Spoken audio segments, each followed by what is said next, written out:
By choosing to watch this video, you're going to become a master on cash to accrual as it relates to accrued payroll and compensation. So we're going to give you a little cash to accrual overview. Then we're going to dive into the journal entries that impact accrued payroll and compensation. And then we're going to introduce the balance sheet approach to you. And then we're going to finish it off by going through a few examples. One is going to be cash to accrual and the other is going to be accrual to cash. So let's start by talking about the fundamental difference between the cash basis and accrual basis for accrued payroll and compensation.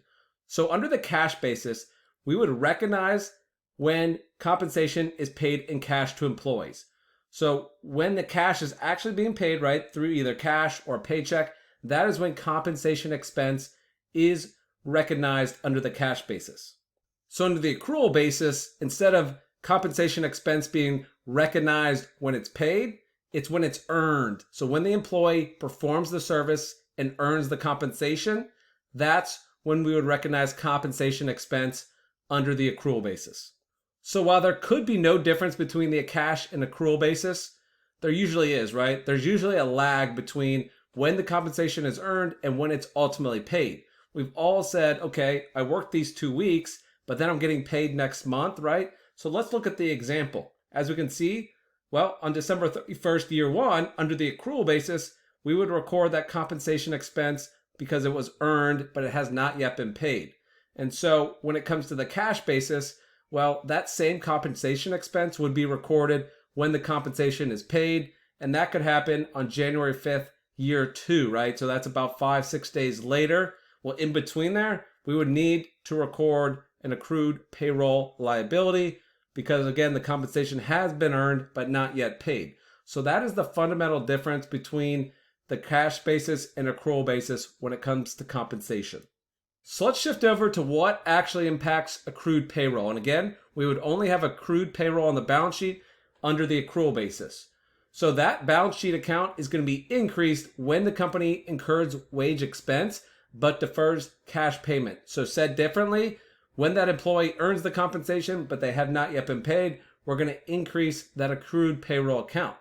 And then it's only going to be decreased when the company pays employees for wages that were previously earned. So think back to our lag example there, where by the end of December, they had been earned, but they were not yet paid until 5-6 days later on January 5th of year two. So let's talk about the journal entries that impact accrued payroll. So when compensation is earned but unpaid, well, we need to record that liability. And so we would debit that compensation expense because, again, the employee has earned it, so we need to recognize the expense. But again, we're not yet paying it, so we need to put that liability on the balance sheet. We would do that by crediting accrued payroll. So that journal entry would typically happen at the end of the month when we're deferring the actual payment to the next month. So the next month comes, right? And now we have to actually pay that compensation. Well, we're going to remove the liability by debiting accrued payroll. And then again, because we're actually paying the employees, we're going to have the credit to cash for that cash outflow. So before we dive into a few examples, let's make sure we understand just high level what types of items are typically included in accrued payroll and compensation. So this is going to include salaries and wages. It's going to include bonuses, payroll taxes, benefits, and in some cases, vacation, right? Now, for some companies, vacation is a non-cash expense, meaning they don't actually pay it out. But in some cases, it may have to be paid out. So we would have to record the potential liability there. So now we're going to bring up the accrued payroll roll forward. So this roll forward, it's always going to be the same. It can be used in this format to answer any cash to accrual question as well as accrual to cash questions. So our first example here is going to be a cash to accrual question.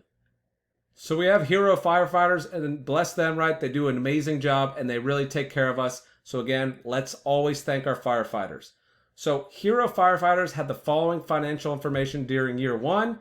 What amount of compensation expense would be recorded on an accrual basis in year one? So since it's asking what about the compensation expense and not necessarily the cash paid, then we know we're going from cash to accrual because compensation expense would be on an accrual basis.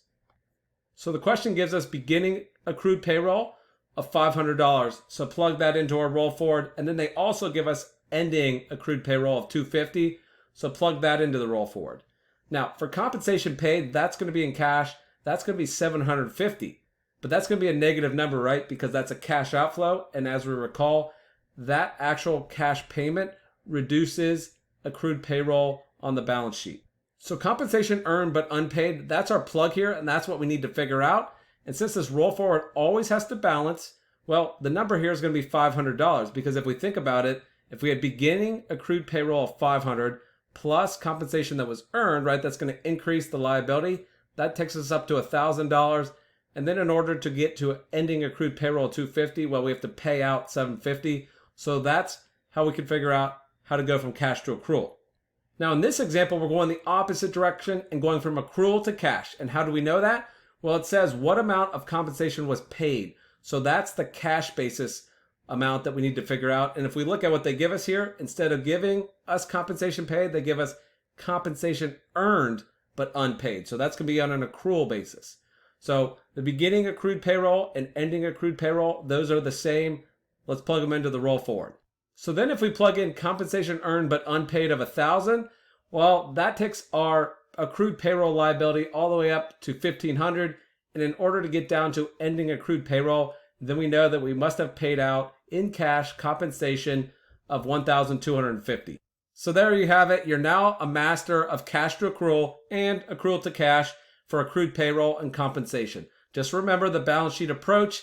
That roll forward, it's always going to be the same and will help you solve any types of questions you may see like this. So again, remember, you're a master at this stuff, and when you see it, you're going to nail it.